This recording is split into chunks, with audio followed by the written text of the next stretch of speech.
Inside Michigan Basketball, delivered by UPS. All week long, John Beilein told his club that Nebraska, despite their record, despite having no wins in the Big Ten, was one of those teams that had as much talent as any other club in the conference. Welcome to Inside Michigan Basketball. I'm U of M play-by-play voice Matt Shepard. John Beilein knew that. His team accepted that challenge, knew that it would be a mighty challenge at the new building in Lincoln. John Beilein had his club ready from the very get-go. Fast break is getting an easy shot. A layup, a walk-in three, a one more. That's why we run the floor. So we run the floor to score, not to shoot. So when we really do that, when everybody's running, even though you may never touch the ball, but if 10 times in the game, Caris LeVert runs to this right corner or ran hard like he should have the other day for a layup, he may not get it. It'll never show up in the stat, but we might score 20 points because he ran and didn't touch it and made somebody guard him, right? We get easy buckets and we get free throws. When we run our offense three ways, speed, you'll get to the foul line. Let's get in the one-on-one early today. When you're cutting, cut hard, make them grab you. It's another foul on them. Vision, when everybody's got that ball on their hip and they're looking at everybody, and everybody, the other vision is seeing the ball on offense. When you run through, you're calling for the ball. You're calling for the ball. We have vision for the ball. We have vision for the cutters, right? And then purpose. What are we trying to do in this play, right? Run it with a real purpose. And lastly, this is always a key for us, that we get just enough offensive rebounds. Only sending two guys to the glass, but it means those two got to go because we got a lot of protection back there. Michigan and Nebraska in a back-and-forth tussle in the first half. There were 7 lead changes and 5 ties. Glenn Robinson started strong and was aggressive all night, hitting his first 3 shots and ending the half with 9 overall. Underhand toss to Robinson, fires from 17, money. The Cornhuskers' Ray Gallegos countered with 3 triples to keep his club close. Gallegos, another 3 on the way, and another make for Ray Gallegos. With time winding down in the half, Deverell Biggs hit a driving layup to tie the game at 30, and it looked like Michigan would start the second half tied with the Cornhuskers. But Derek Walton stunned the 15,000-plus crowd. Michigan quickly from midcourt. Walton got it! That counts! Derek Walton from center court. The second half was a near carbon copy of the first. It was a Big Ten tug-of-war. Nebraska's leading scorer, Teron Petaway, made more of a conscious effort to get involved offensively, scoring 14 of his team-high 16 after the break. Webster on a drive and a kick out right side. Petaway for 3 in the corner, good. But Michigan got consistent play from their starters, led by Robinson, who had another ooh-ah moment with an alley-oop jam. Stauskas between the legs, hesitates, lobs inside. Robinson throws it down. Gorgeous dish from Stauskas to Robinson. He would finish with a game-high 19. Nick Stauskas and Jordan Morgan showed what pocket passing and finishing was all about. And with the game on the line, Derek Walton took charge, scoring the game-winning hoop with 21 seconds left. Drives baseline, hangs, builds it up, and a foul called on Leslie Smith. 1 more to come for the freshman. Nebraska would have a final look and a few offensive tip chances, but Leslie Smith couldn't get it to drop, and Robinson actually got a piece of his last attempt.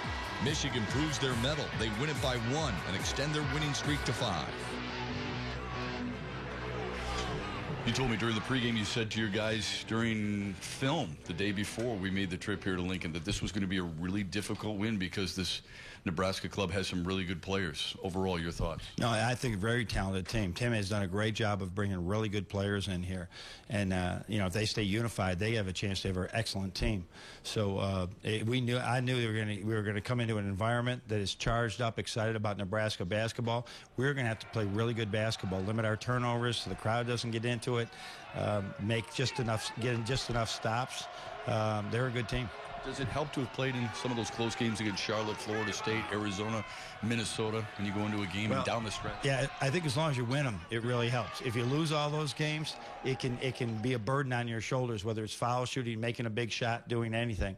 But it was really, I think it paid off that we got the Stanford game, and that helped us with the Minnesota game, and that helped us with tonight's game. So big stop at the end. They had chances.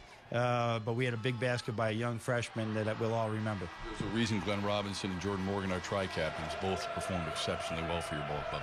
Yeah, they were really, they did a great job. I'm excited about our leadership right now, Matt, and it's not the first time we've had great leadership, but I've seen it grow as the year went on.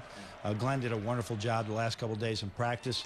Jordan did a wonderful job. John Horford did a wonderful job. So now the young guys can follow along. And Nick Stauskas is picking his spots, isn't he? He's picking his spots to get work done. You did a really nice job feeding the basketball. Yeah. Take us through the final play with Derek Walton and his ability to get to the rim for the game-winning hoop. Yeah, it was a little play we've been working on that's part of a series that we sort of put together.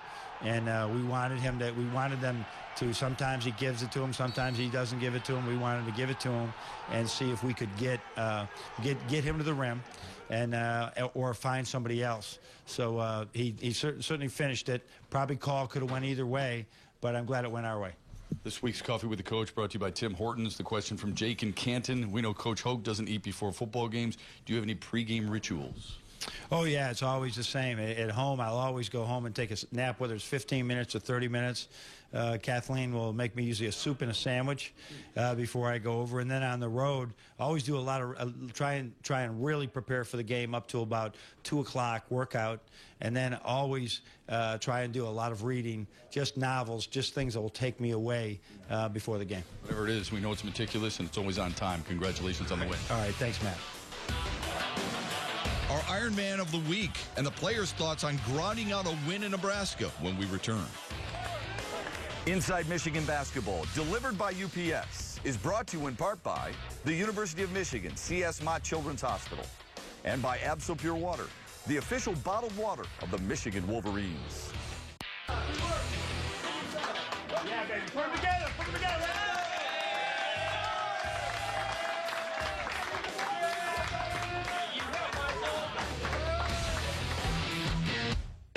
Our Al Rose Steel Iron Man of the Week, Glenn Robinson, 19 points, 4 boards, almost perfect from the floor in the win over Nebraska.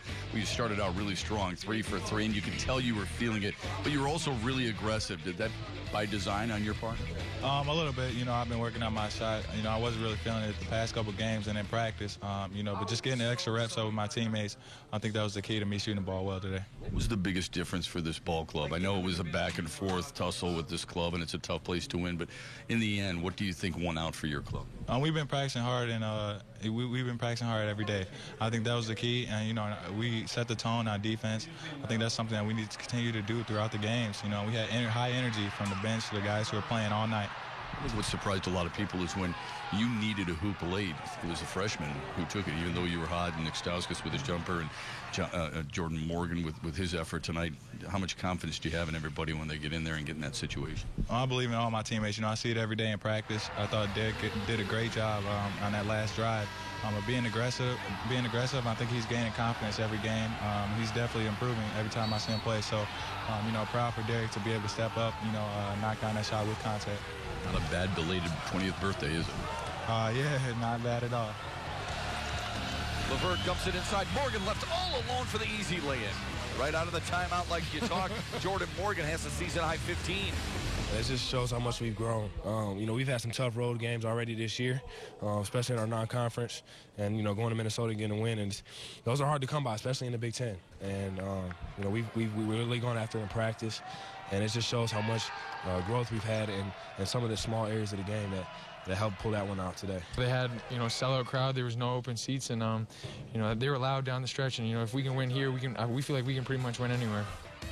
All right, when we come back, the story of Shannon Smith, a leader on and off the floor, but whose father might be a little conflicted when the Wolverines play the Spartans.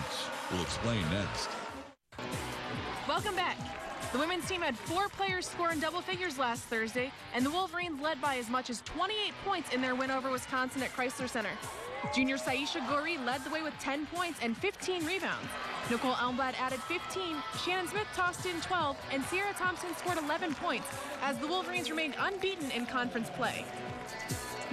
The showdown against Michigan State Sunday was just that.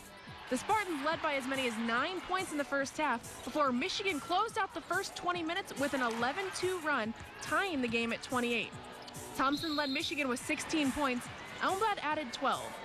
The teams traded the lead throughout most of the second half before Becca Mills broke the 65-65 tie with less than 3 minutes left, and MSU pulled away to a 79-72 win. The Wolverines will look to bounce back on Wednesday night at Purdue before hosting Illinois on Saturday at noon. Now the story of Shannon Smith, Michigan's go-to scorer who played against MSU Sunday for the first time since transferring to Michigan. I don't really look at it as bigger than any other game than as we play Wisconsin or we play Ohio State. It's just another game. You come out to play your hardest each and every game. It may have been just another game to Shannon, but not her parents, Kevin and Ramada.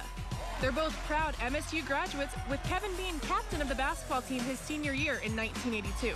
I heard he was a pretty good point guard. I heard he was all right. I heard he was pretty good. So, I mean, he always tells me couldn't nobody guard him. So, just, he doesn't really talk about it much. I hear it from other people more than I do him. My blood runs green, and I'm a Spartan for life.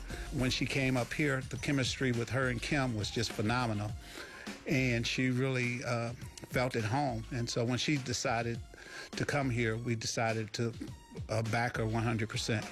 It took Dad no time at all to wear the maize and blue while attending every one of his daughter's games. It took Mom much longer to warm up to Michigan's colors. What I've been saying over the last couple of days when the Michigan State-Michigan game was approaching is that DNA trumps BS. And I have a bachelor's of science from Michigan State, and DNA trumps BS. I was brought up with that when I was younger, brought up with green and white all over my house, all everywhere. So, I mean, I knew my mom told me the background of Michigan and how good of an education they have. When I came in on my visit, I fell in love with it immediately, and they were okay with it. They just wanted me to be happy. And Shannon has been happy at Michigan and excited about how well the team has played despite its youth. We're always close. We always go out to eat together. We're always going to the movies together. We always stick together. So when you're close off the court, it transitions to on the court. So that's a big time thing. When you have chemistry, it works better on the basketball court. And it's important to have a team chemistry off the court as well as on the court. As a parent, I have more anxiety before the games than I had when I was playing. I just want the best for her and her teammates because I know how bad she wants it and I know how hard she works. As a parent, it's just a lot of anxiety and you just want the best for your child. And Shannon's so used to winning that when she loses, oh my goodness, she takes it very hard. So we want her to win all the games when you know that's almost impossible, but we just, as parents, we just have a lot of anxiety. Kevin and Ramada will have to wait until next season to see Shannon play at the Breslin Center, and that's just fine with them. But the teams could meet in Indianapolis in the Big Ten tournament. For Inside Michigan Basketball, I'm Sarah Van Meter. Brady Hoke made a change to his staff. We'll meet his new offensive coordinator a little later on. But up next, a tri-captain who has elevated his play and leadership. It's easy talking basketball with a lot of these players, but there's one player on this Michigan squad where you have to go a little bit deeper. Sometimes you get into everyday life, you get into politics, you get into religion. There's a lot of things that John Horford likes to discuss. Have you always been that kind of guy? Have you always been that guy who wants to think a little bit deeper and make other people think deeper? I can't necessarily say that that's the case. I think it's more that growing up, I was around adults a lot, so what they would talk about is, what I would listen to, and, I'd pick up on that, and then I started to like to discuss it because that's the only way I could have conversations with them, so I would have to know these things in order to, for them to engage me and not just be like, okay, little kid, get out of here. So I think that's why I picked it up. So is it a way for you to also get to know your teammates on more than just a basketball level, to try and prod a little bit deeper and try to get to know them for who they are? Oh, most definitely. I like to see, their background, what interests them, what kind of knowledge they have. I like to share, whatever kind of knowledge, what they're interested in. A lot of times they just come to me and ask me about stuff, and then we start discussions that way. We'll be sitting at breakfast with the whole team, and everyone's just listening to me talk about, politics or philosophy or whatever, and I think it's a lot of fun. The guys enjoy it. It's funny to them sometimes, and sometimes they really get something out of it, but it's who I am, so. How have you gotten better as a basketball player? Since you've been here, it's been, at times, I would guess, pretty frustrating because of the injuries, because of the inconsistent playing time. Now, you're contributing a lot more. How have you gotten better? I would say I've just gotten better in so many, actually in a lot of ways. When I came in, defensively, I wasn't that great. I didn't know how to play defense. I had to get used to the system, get used to, you know, playing in this offense where we have like a lot of plays. So I had to find a niche for myself within that system. And it's taken a while, and, you know, there's been a lot of, you know, bumps in the road, a lot of injuries every single year except for this one, you know, thankfully. But, you know, it's all part of the journey, and it's definitely worth it. Speaking of injuries, Mitch McGary out. You lose about 9.5 points, about 9 rebounds per game. You and Jordan Morgan now looking to contribute a double-double. How important is the relationship you have with your fellow captain? It's very important. You know, post presence is going to be key if we want to have success. And Jordan and myself know that we're both, you know, veteran leaders.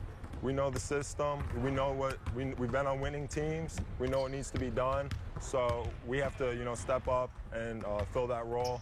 And both of us are up for the task. How much did you enjoy last year reaching the national championship game? And the expectations for this club are a lot different than it ever has been. You have helped turn a program into bigger expectations. How much pride do you take in that as well? You know, I mean, that's really nice, but I feel like the greatest thing that we got from the national championship team was the bond between the players and, you know, just the care level. You know, we just honestly cared for each other, and we didn't want to let each other down, and we wanted to give each other everything we had. And I feel like that's what I want to try to not necessarily exactly replicate, you know, because this team is going to be different than that team, but to build those bonds, you know, that's much more important to me than necessarily like winning national championships. But winning is definitely, obviously, our #1 goal when it comes to basketball. Michigan head football coach Brady Hoke felt the need to make a change on his offensive staff, and he went big. We hear from Doug Nussmeier right after this. Inside Michigan basketball, delivered by UPS. Let UPS put the power of logistics to work for you. Doug Nussmeier arrived early Friday for his first full day at Michigan as the new offensive coordinator and quarterbacks coach. His first stop was to have Coach Hoke introduce him to the staff, his new coaching compatriots. That's the first thing, is to get with the coaches and trying to get a feel for each position group and where we're at and where we think we need to go, and then to get a chance to go back, evaluate last year's film, and take a look at where we can go as a group heading into spring ball. We've got a plan. We'll get ready and look forward to watching the kids compete this spring. Like a freshman going through orientation, Associate Athletic Director Bob Lopez took Nussmeier through Schembechler Hall, where he greeted Jake Ryan in the weight room before continuing on to the stadium locker room, where he met Devin Funches and Devin Gardner. Nussmeier, as a quarterback, knows quarterbacks and has coached and connected with some great ones. I really believe this. If the kids know you care about them, they'll do whatever they can to be successful. And it's important to me to provide the tools, to give them the resources they need to be successful. And you never want to put a quarterback out there in a situation he's not prepared for. So the biggest thing for me is to try and prepare them in a game-like situation day in and day out, so that when they get to the game, it's like it is in practice.